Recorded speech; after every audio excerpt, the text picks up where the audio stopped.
안녕하세요. 변호사 장혜진입니다.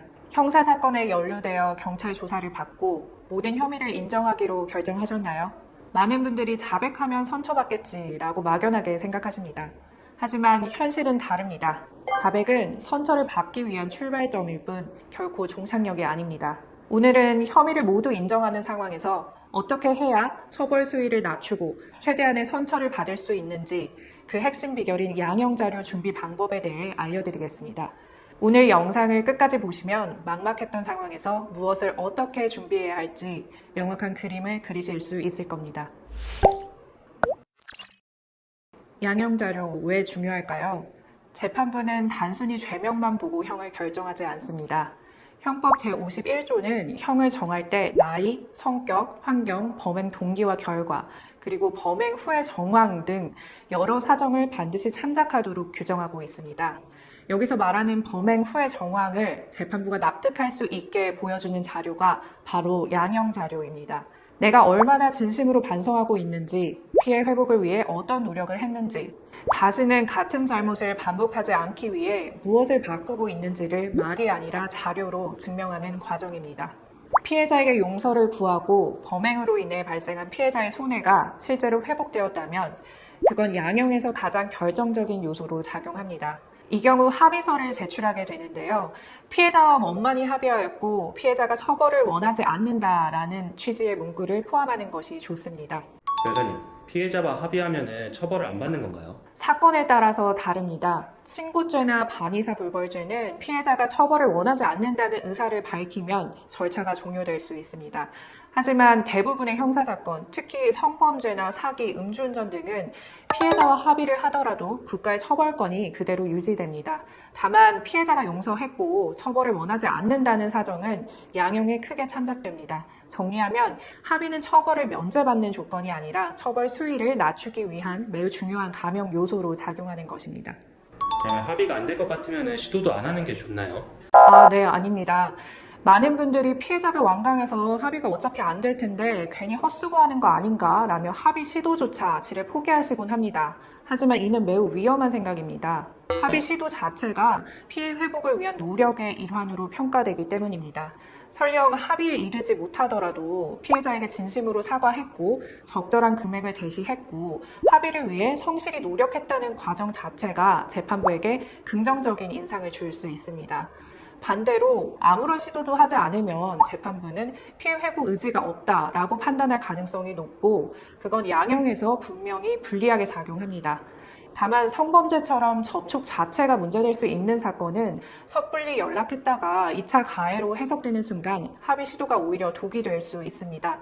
이런 경우는 반드시 절차와 방식부터 설계하고 움직이셔야 합니다. 합의가 안 됐다고 끝이 아닙니다. 합의가 가장 강한 양형 사유인 건 맞습니다. 하지만 합의가 결렬됐다고 해서 선처의 길이 완전히 막히는 것은 아닙니다. 피해 회복을 위한 진지한 노력, 그리고 재범 방지를 위한 구체적인 변화가 양형 자료로 충분히 쌓여 있다면 합의 없이도 기소유예나 집행유예 같은 결과를 목표로 전략을 세울 여지는 분명히 있습니다.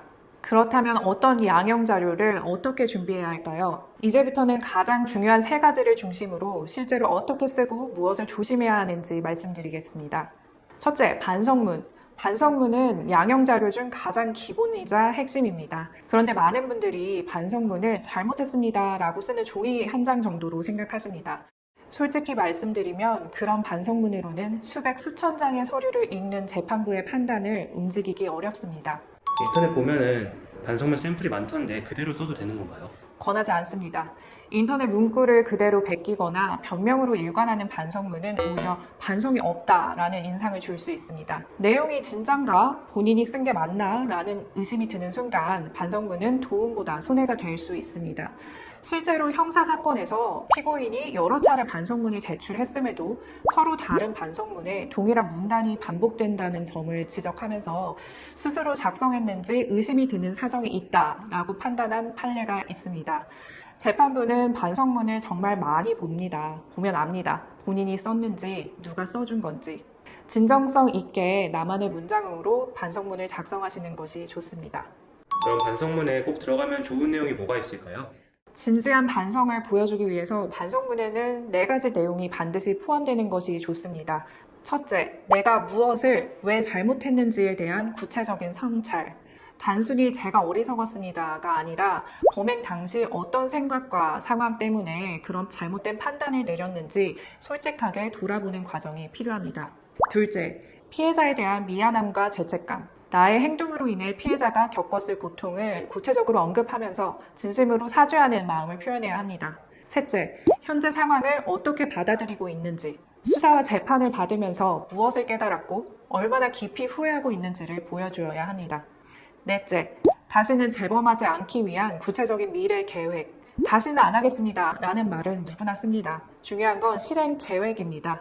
예를 들어 음주운전이면 차량을 처분하고 대중교통을 이용을 한다든지, 충동 조절 문제가 있다면 심리상담이나 치료를 꾸준히 받겠다든지, 반복하지 않겠다를 행동으로 증명할 계획이 들어가야 합니다. 그럼 반성문을 매일 쓰는 게 도움이 될까요? 제출 빈도에 대해서 질문이 많은데 저는 일반적인 경우 권하지 않습니다. 사건을 진행하다 보면 진짜 매일 같은 내용의 반성문을 기계적으로 작성해서 몇백 장씩 제출하시는 분들이 계십니다. 그런데 너무 자주 제출하면 오히려 역효과가 날 수 있습니다. 진짜 반성하는 게 맞나? 라는 의심을 살 수 있고, 재판부 입장에서는 유사 사건을 많이 보고 반성문도 매우 많이 받는 상황이라 매일 제출이 의미 있게 읽히지 않을 수 있습니다. 그래서 저는 보통 1, 2주에 한 번, 길게는 3주에 한 번 정도 텀을 두고 내용을 깊게 다듬어 정성스럽게 자필로 제출하라고 조언드리고 있습니다. 다음은 사과문입니다. 사과문은 피해자의 입장에서 이 사람이 정말 내가 겪은 고통을 이해하고 있나를 확인하는 글이고, 그 진정성이 합의 과정과 최종 양형에도 그대로 영향을 미칩니다.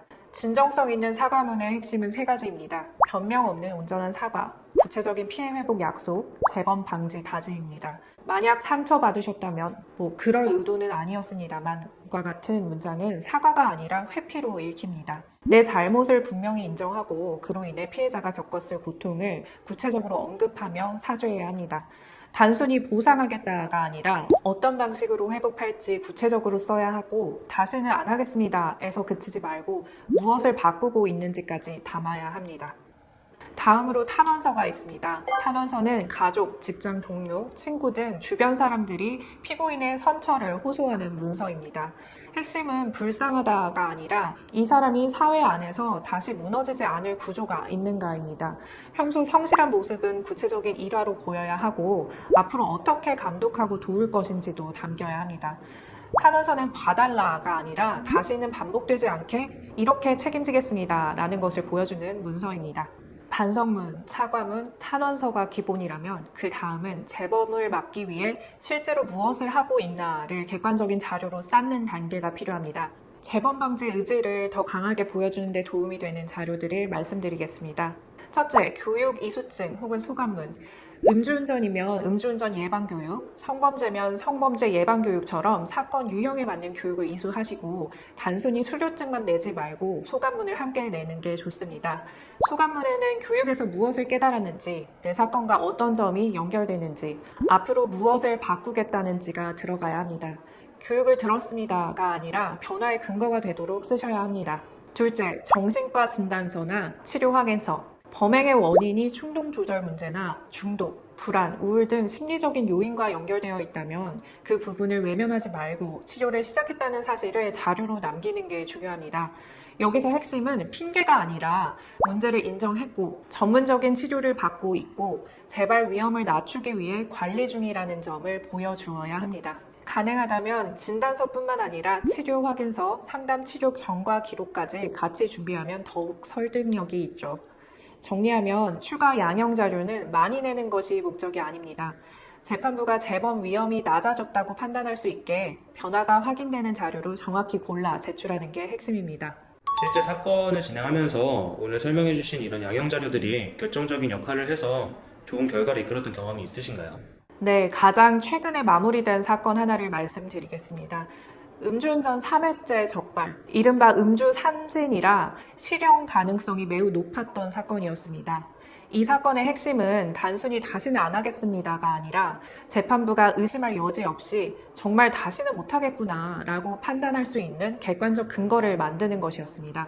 그래서 저는 세 가지에 집중했는데요. 첫째, 재범의 물리적 수단을 원천 차단했습니다.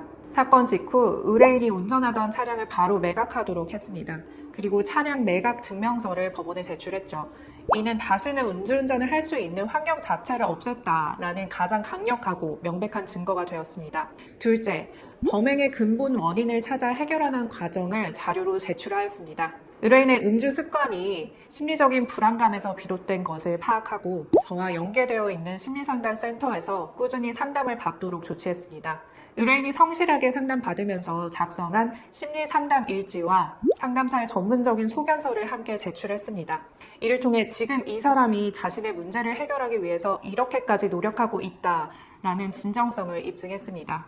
핵심은 핑계가 아니라 지금 이 사람이 문제를 인정했고 실제로 해결 중이다라는 것을 보여주는 겁니다. 셋째, 매일의 노력을 가시적인 데이터로 만들었습니다.